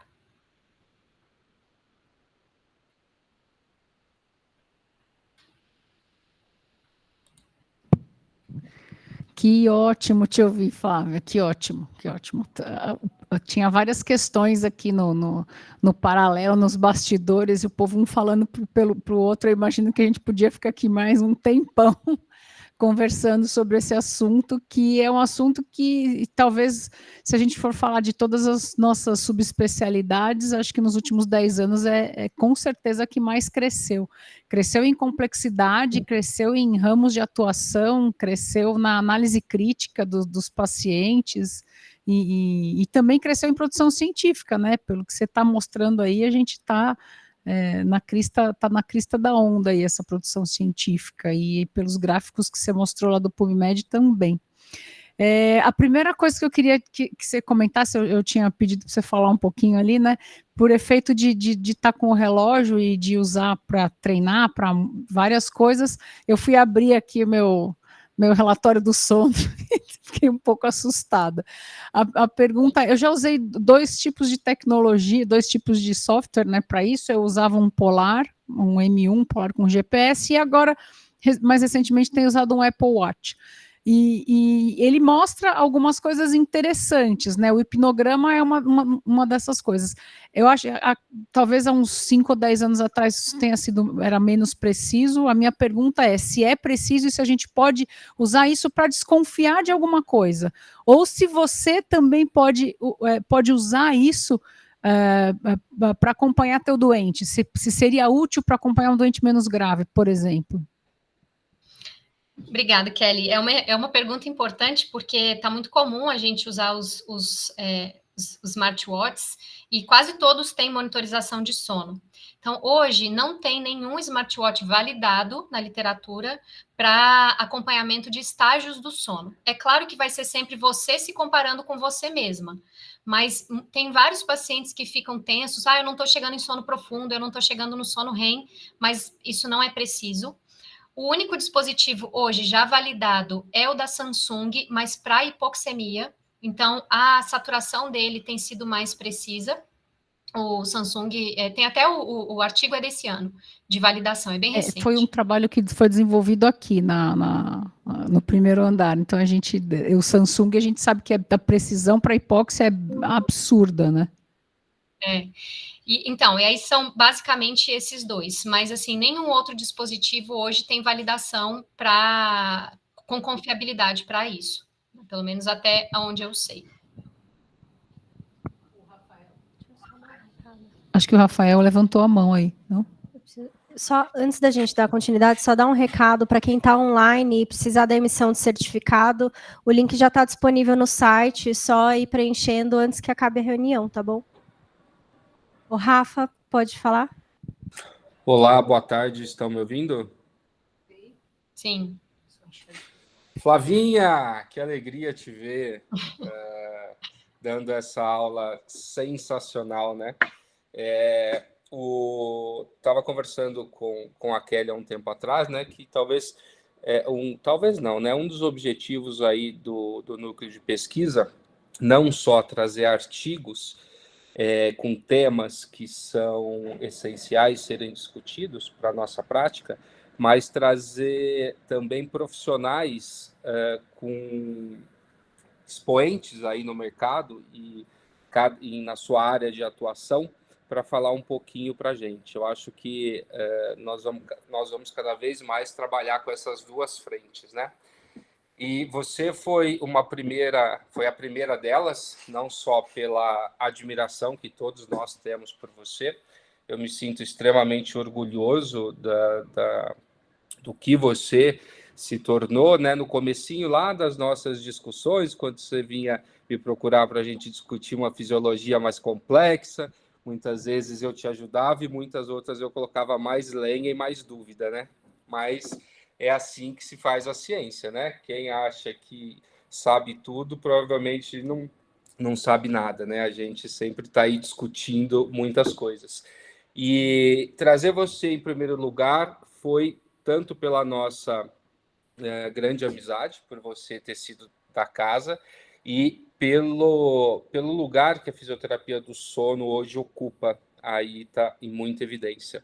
Só para vocês terem uma noção, eu tive essa curiosidade, em 1990, só colocando a apneia obstrutiva no PubMed, tinham 20 publicações, independente do tipo. Hoje, em 2024, tem 2.128. É um crescimento científico assim absurdo, né? E como você colocou muito bem na sua aula, conforme foi se entendendo mais dos mecanismos fisiológicos, fisiopatológicos, começou a se desenvolver outros mecanismos de monitorização e, consequentemente, novas descobertas de índices e ferramentas de predição que começaram a guiar melhor aí o tratamento proposto, né? É sensacional essa área do sono, eu adoro, é muito, muito bacana. Bom, eu tenho uma pergunta para você relacionada. Você pontuou muito bem sobre o ajuste do AutoSet, do CPAP, né, da pressão autoajustável pelo device, e sobre a pressão fixa. Na sua prática, o quanto que ocorre de variabilidade entre o início de um ajuste automático até o final, quando você determina um ajuste fixo? E quais variáveis você acha que está mais associada a essa variabilidade? Ô, Rafa. O Rafa, meu querido amigo aí, ele me ouvia tanto, né? Eu ia lá, Rafa, me ajuda aqui, vamos pensar juntos. E eu não tenho nem palavras, assim, eu estou muito feliz mesmo, de coração. Obrigada. Nem só lá em 2017, né? Recentemente a gente andou trocando umas figurinhas. Super. Então, quando a gente coloca no modo automático, e hoje a gente já sabe que essa janela de pressão muito aberta, ela não dá precisão para o algoritmo do equipamento. Porque se você precisa, por exemplo, de uma pressão de tratamento de 12, a gente ainda não sabe que você precisa dessa pressão, mas é nessa que você, teoricamente, vai abrir a via aérea totalmente. E você está com o aparelho lá no 4, que é a mínima que ele começa, até ele conseguir responder e chegar no 12, e isso tem, cada fabricante é de um jeito, demora muito. Então, tudo vai depender, essas respostas, elas vão depender da janela de pressão, elas vão depender do tempo e duração da apneia. Então, esse algoritmo, ele vai responder subindo e descendo, dependendo de como ele é. Outros sinais que a curva de fluxo respiratório, que o sensor de fluxo respiratório vai captar. Quando você já começa num intervalo menor, o aparelho é mais preciso. Então, você consegue também estabelecer uma pressão fixa de tratamento ou uma pressão ideal de tratamento mais rápido. E nos próprios dispositivos, você tem medianas, né? Ele não são todos que dão média. E você tem um percentil 90 ou 95, o que quer dizer o quê? Que em pelo menos 90 a 95% do tempo, ele ficou daquela pressão para baixo. Então, quando você olha o gráfico, a distribuição daquela pressão ao longo de uma noite, eu consigo ver se ela subiu e desceu várias vezes, se ela ficou baixa o tempo todo, se ela subiu de uma vez só. Então, esse ajuste fino, ele vai depender do profissional que está fazendo, do acompanhamento que esse paciente tem e do que você quer de objetivo com ele, né? Às vezes é um paciente que precisa de mais pressão, mas ele faz aerofagia. Então, você muitas vezes tem que permitir um pouco de apneias para ele tolerar um determinado nível de pressão. E tem inúmeras outras situações que podem acontecer. Então, em relação à sua primeira pergunta, me fala se eu não consegui responder direito, mas assim, esse ajuste ele vai depender do olho do fisioterapeuta, do resultado, do tipo de equipamento que o paciente está usando e do nível de acompanhamento da prática clínica, né? Para você estabelecer isso. Em relação à última pergunta, quais são os fatores que interferem? Posição do corpo. Se você está de barriga para cima, a dinâmica da sua via aérea é diferente do que se você está de lado. Depende do grau de relaxamento dessa musculatura, da flacidez muscular, depende do grau de obesidade que você tem, que a pessoa tem, depende da ingestão de bebida alcoólica, porque relaxa mais essa musculatura, depende se a pessoa é tabagista ou não, o cigarro ele provoca uma inflamação local, que também reduz a capacidade de manter patência de via aérea. Depende de como é a condição neurológica, né? Se é um paciente que tem algum grau de comprometimento neurológico ou não. Acho que é isso que eu consigo lembrar agora para te falar. Posição do pescoço. Perfeito, Flávio. Obrigado pelas palavras. Mais uma vez eu te agradeço e, pessoal, perguntem, aproveitem que a Flávia é realmente a pessoa que mais entende disso aí enquanto fisioterapeuta aí no Brasil. Aproveita. Um abraço a todos. Flávia, apareceu uma aqui no chat, ó, o João Paulo, que também já esteve aqui com a gente numa reunião científica, que também foi nosso colega aí, ainda é nosso colega, mas foi nosso colega de INCOR, ele está perguntando se o treinamento muscular inspiratório pode contribuir de alguma forma para o tratamento da apneia obstrutiva do sono. Oi, João Paulo, obrigada pela tua pergunta. É uma pergunta que muitos fisioterapeutas fazem, porque é muito da prática nossa, né? Tem uma revisão sistemática com meta-análise que foi publicada em 2023 e os resultados eles são bastante controversos. A gente ainda não conseguiu estabelecer um protocolo adequado e ideal que funcione para todas as populações. Aqui, por exemplo, na nossa clínica, a gente fez um protocolo ano passado, que até a gente levou para o CIFIR, esse protocolo agora para o Simpósio Internacional de Fisioterapia Respiratória, e a gente não conseguiu ver benefício em mudança de número de apneias por hora e nem em mudança de hipoxemia. O que a gente viu foi melhora clínica. O paciente, ele melhorava clinicamente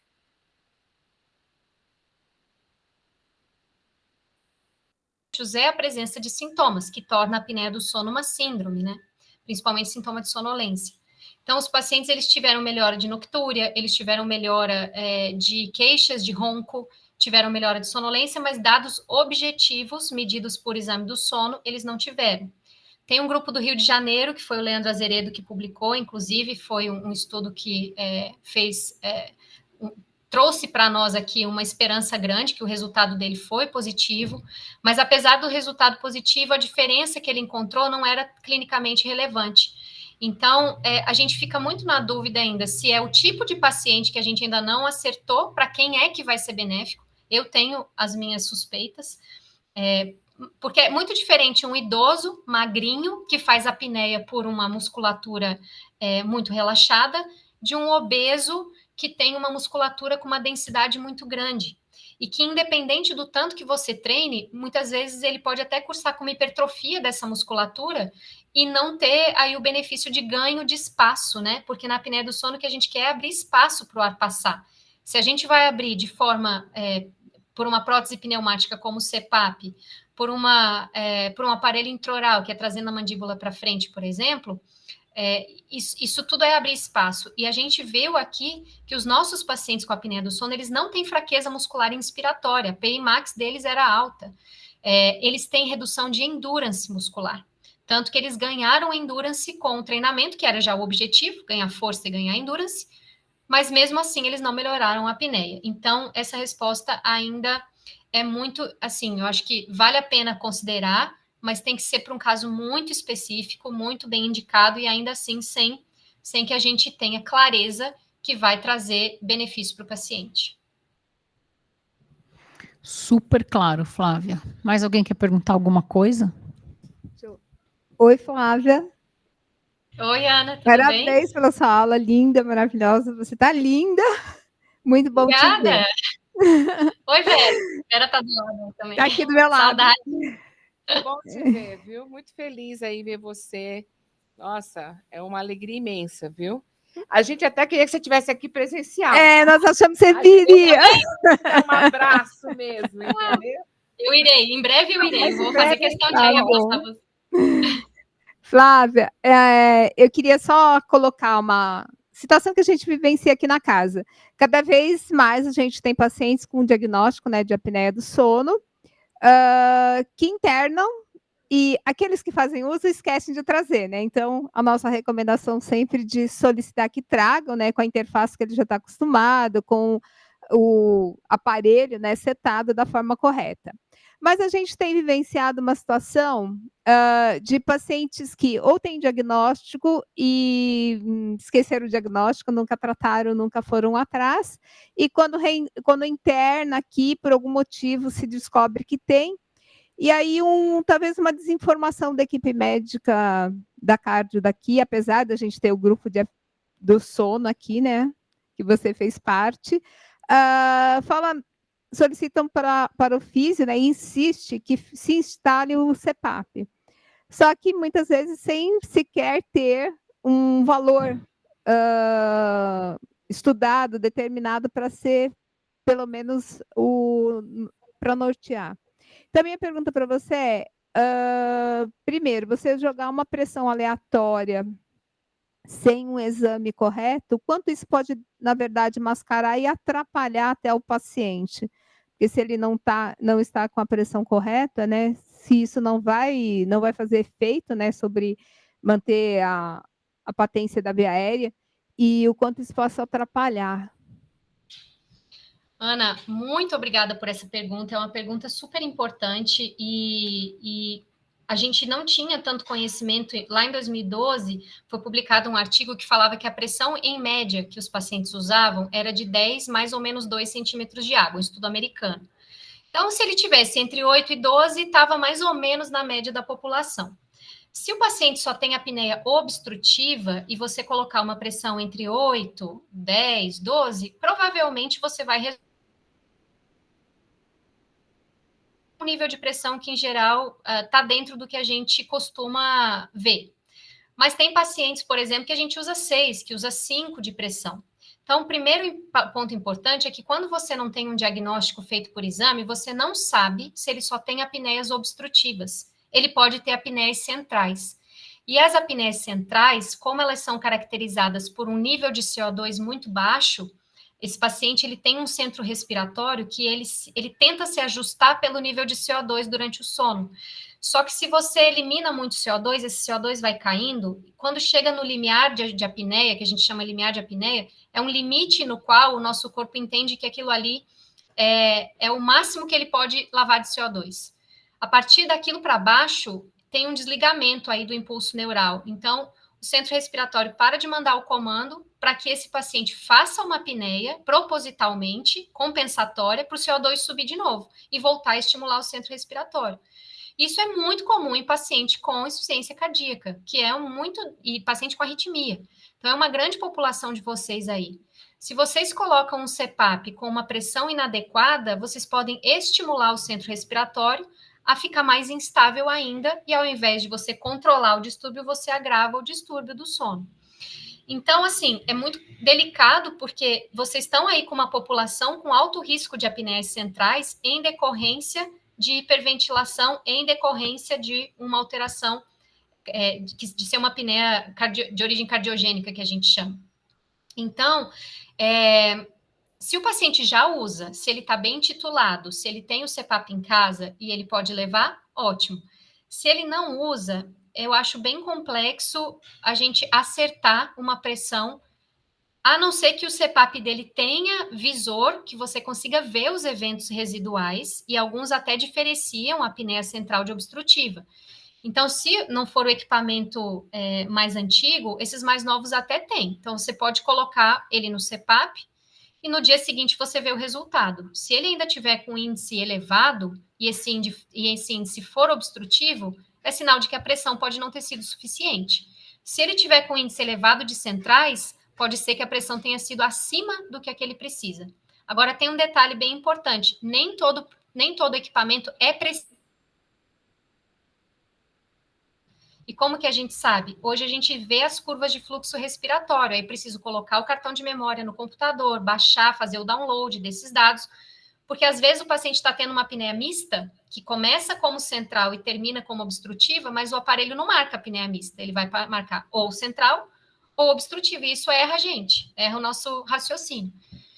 Então, assim, é uma resposta que não tem resposta, porque eu acho que vai depender muito do caso. É um paciente que teve uma convulsão à noite, ele teve, de fato, uma apneia presenciada com ronco, ele tem um biotipo muito obeso, a chance dele ter apneia obstrutiva é muito grande.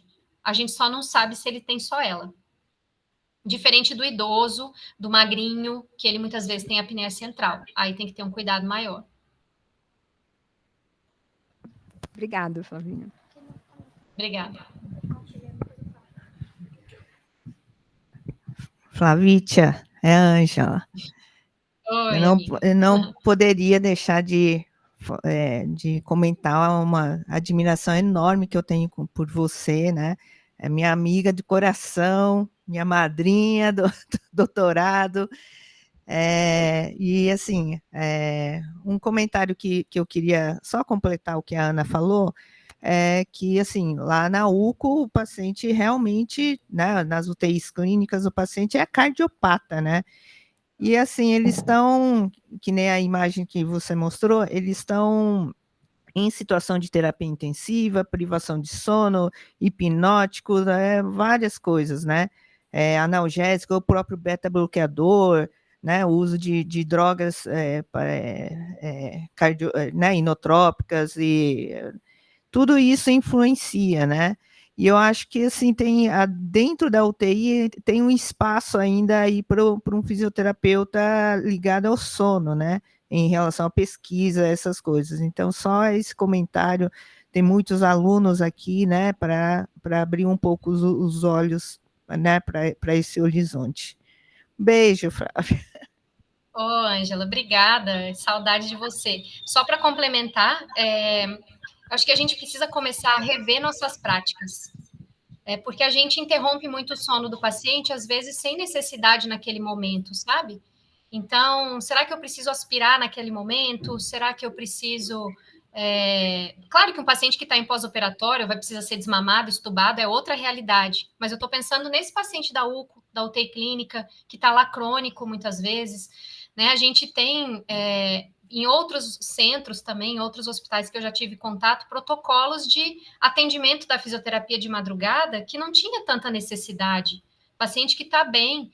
Então, eu acho que essas práticas a gente tem que rever, porque se a gente consegue preservar o sono dele, a chance dele se recuperar e sair melhor, os desfechos são melhores, até os marcadores, né, que a gente tem hoje de qualidade do serviço podem melhorar, mas não tem pesquisa quase sobre isso, falta muito, então acaba sendo uma área aí que eu tenho me interessado bastante também, por experiências pessoais que eu passei, de privação de sono, de internação prolongada, e que a gente vê o impacto disso depois que a gente vai para casa, sabe? Então, eu acho que essa é a mensagem que eu quero deixar, assim, para a gente começar a olhar para isso, e não só para os pacientes, para o trabalhador noturno também, porque tem estratégias para ele se cuidar melhor e ter uma saúde preservada, né? Flavinha, a Elo. Com tudo que você falou, eu fiquei pensando, porque assim, a incidência é muito alta, e o que tem de gente que tem queixa de dormir mal, tem queixa de roncos e tudo mais, quais são os primeiros indícios de que uma pessoa deve buscar investigar a apneia obstrutiva do sono? Elô, ótima pergunta. O primeiro sinal clássico é o ronco e não silencioso, né? Mas não é quem ronca não sabe que ronca e não é pelo fato da pessoa roncar que ela tem apneia. Mas o próprio ronco, por aumentar a resistência da passagem de ar, já fragmenta o sono e já pode levar. A gente tem mulheres, principalmente, que ou roncam baixo ou quase não roncam, mas que têm uma resistência aumentada de via aérea, são muito sintomáticas. Então, a mulher, em geral, manifesta dificuldade para dormir, insônia, irritabilidade, perda de memória, alteração de humor e alteração cognitiva. Os principais sintomas na mulher com apneia leve é alteração cognitiva. E a mulher, muitas vezes, tem mais bruxismo como um sintoma secundário. Já as pessoas que têm apneia mais moderada grave, o principal sintoma é ronco, paradas respiratórias presenciadas, e a sonolência não é o mais frequente. A sonolência, ela está em torno de 60% das pessoas. Mas, assim, levantar para ir ao banheiro, pesadelos, acordar com dor de cabeça, refluxo, bruxismo, perda de memória, irritabilidade. A gente faz uma investigação hoje com 36 sintomas diferentes.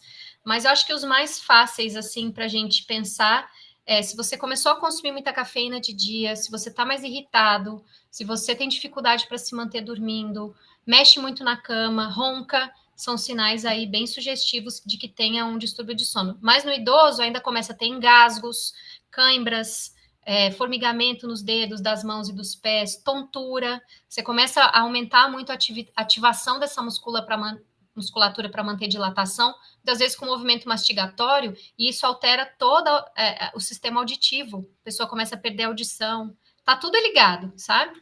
Então, a gente pode ficar um dia falando disso, mas acho que, assim, a principal sinal é ronco, com certeza, perda de memória e irritabilidade.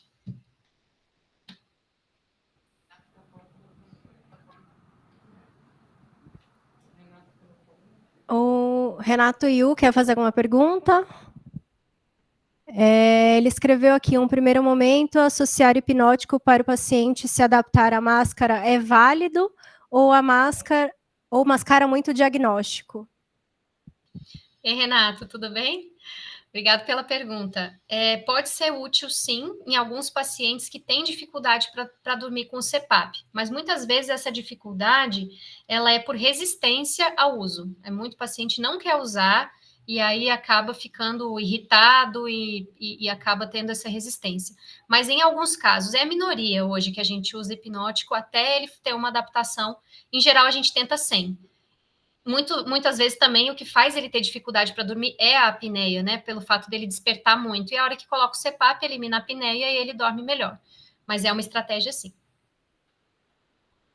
Isso para se adaptar ao CPAP, né? Tomar hipnótico com a apneia do sono é uma combinação catastrófica, porque aí ele vai ter mais eventos. O hipnótico não vai deixar ele acordar, que é um fator protetor. Despertar é um fator protetor.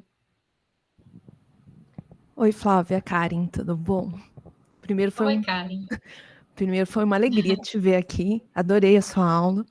E a minha dúvida é, meu pai está usando, né, você sabe, o CPAP. Sim. Mas depois que ele usou, acho que a gente fez só mais uma polissonografia. Ele já está usando tem uns 3 anos.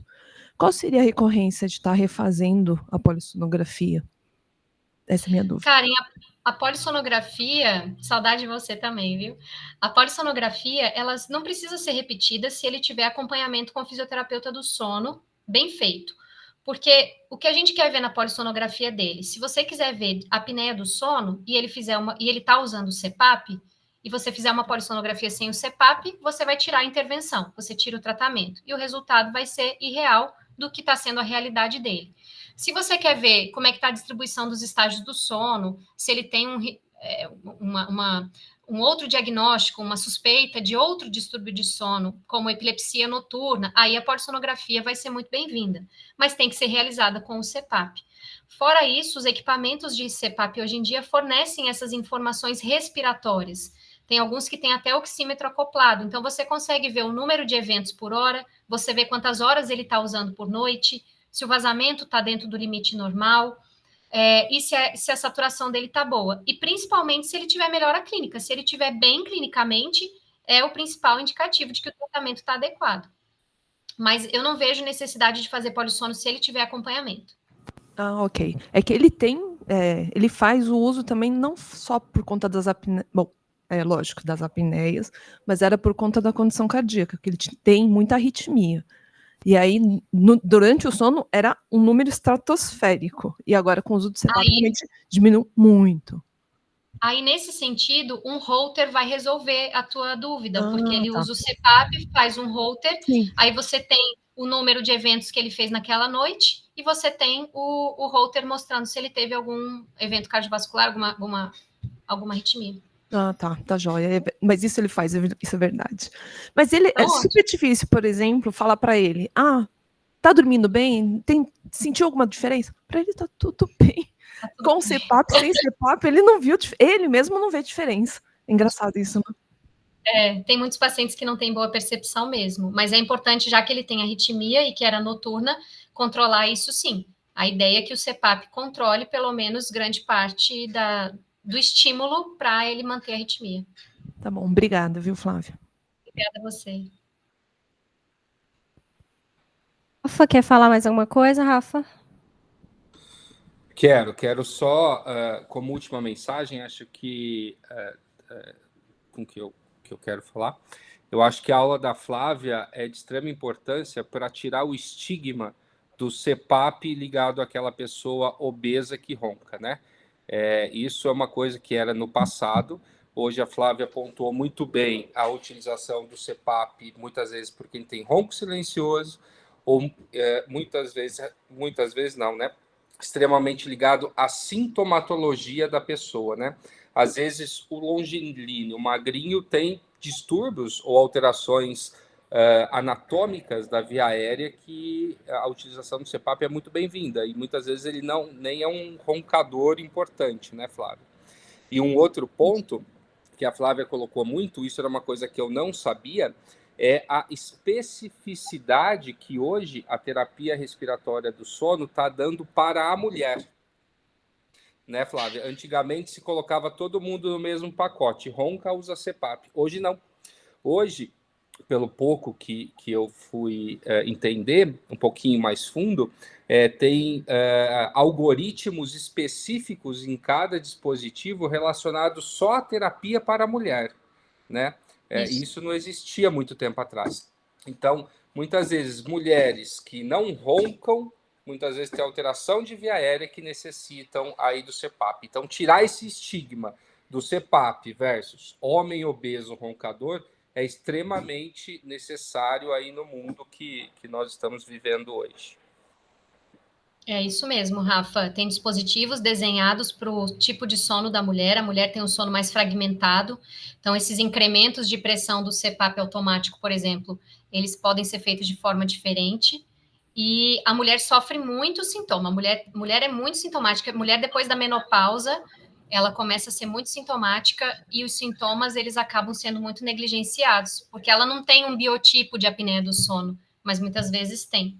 E não é visto, né? Obrigado pela tua consideração, é super importante. Oi, Flavinha. Oi, Silvia. Tudo bem, querida? Tudo bem?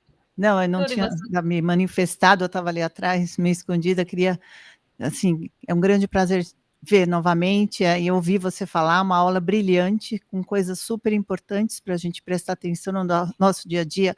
Eu fico na enfermaria lá do 6º andar e a queixa dos pacientes, não consigo dormir à noite, vem a enfermeira meia-noite, o horário da medicação, né, é colocado de uma forma não prestando atenção que a pessoa precisa dormir, descansar e estar bem no dia seguinte. Então, acho que é um alerta importante. Foi muito bom ouvir você falar, viu, querida? Um beijo.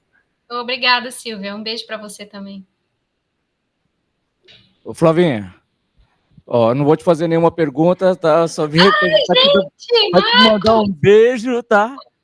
E falar que é muito bom te ver, viu? Que saudade! Você tá por aí? Olha, eu quero demais ver vocês. Eu vou me programar para ir até aí para dar um abraço em cada um. Nossa, beijão, Flá. Beijão. Flávia, muito obrigada por ter aceitado esse convite. Muito obrigada ao Rafa por ter proporcionado para a gente essa reunião. A Kelly só pediu desculpas que ela teve que sair para um compromisso, tá bom? Mas a gente agradece imensamente pela sua participação e pela sua contribuição, que foi imensa. Tá bom? Para quem está online, obrigada aí pela participação. Espero que tenha dado tudo certo aí na emissão dos certificados. Na semana que vem, nós temos um treinamento interno da qualidade, então quem é funcionário vê com as suas chefias que a gente tem 2 datas disponíveis, e na quinta-feira, apresentação de caso clínico, tá? Obrigada, gente. Obrigada, tchau, tchau.